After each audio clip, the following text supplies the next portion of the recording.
Millions across America interrupted their channel surfing routines to tune into tonight's State of the Union address. 22 days after President Obama's inauguration, the two-time commander-in-chief now shared his vision on where the country stands and where it's headed. ABC's new White House correspondent Jim Avila has the latest.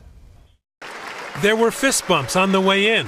The president congratulating Illinois Senator Mark Kirk for returning to the Senate after a stroke. And then a shock.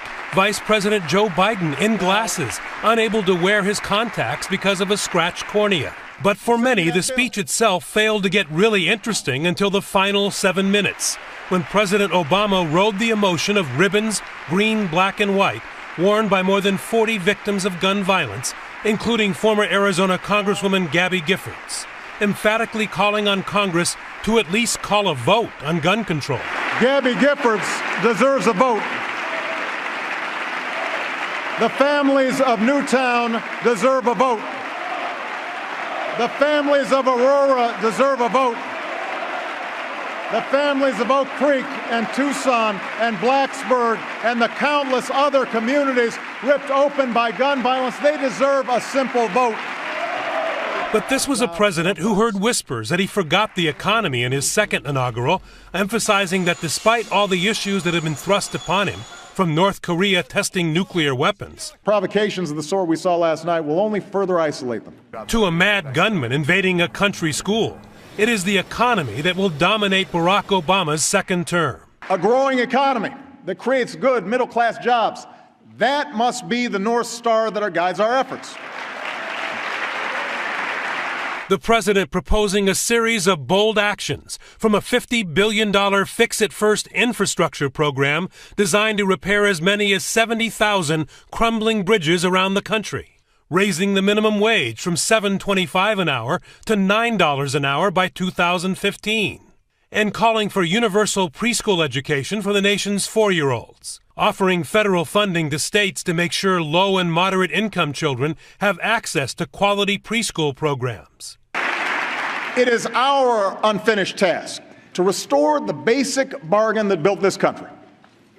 The idea that if you work hard and meet your responsibilities, you can get ahead, no matter where you come from, no matter what you look like or who you love.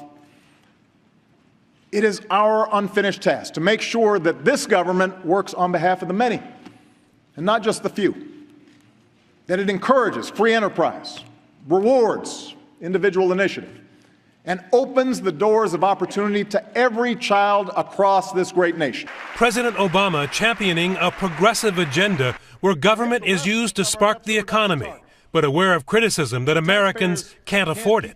Nothing I'm proposing tonight should increase our deficit by a single dime. It is not a bigger government we need, but a smarter government that sets priorities and invests in broad-based growth. The president's opposition immediately accusing him of reckless spending that will hurt the middle class. Que vinieron aquí porque estaban permanentemente sumidos. Florida Senator Marco Rubio delivering the GOP response in both English and Spanish. And after a quick water break, reminding voters that unlike the last Republican standard-bearer, he is not a multimillionaire.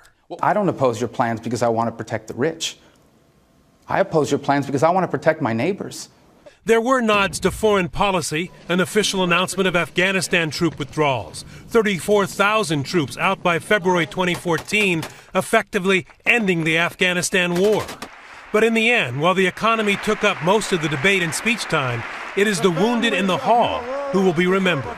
It's the end that we're going to remember because of the people in the room and the way he created that arc about give it a vote, give it a vote. I think that's what we're going to remember most out of the speech. Unless you live on Twitter, where fist bumps, vice presidential glasses, and water bottles are viral. For Nightline, I'm Jim Avila on Capitol Hill.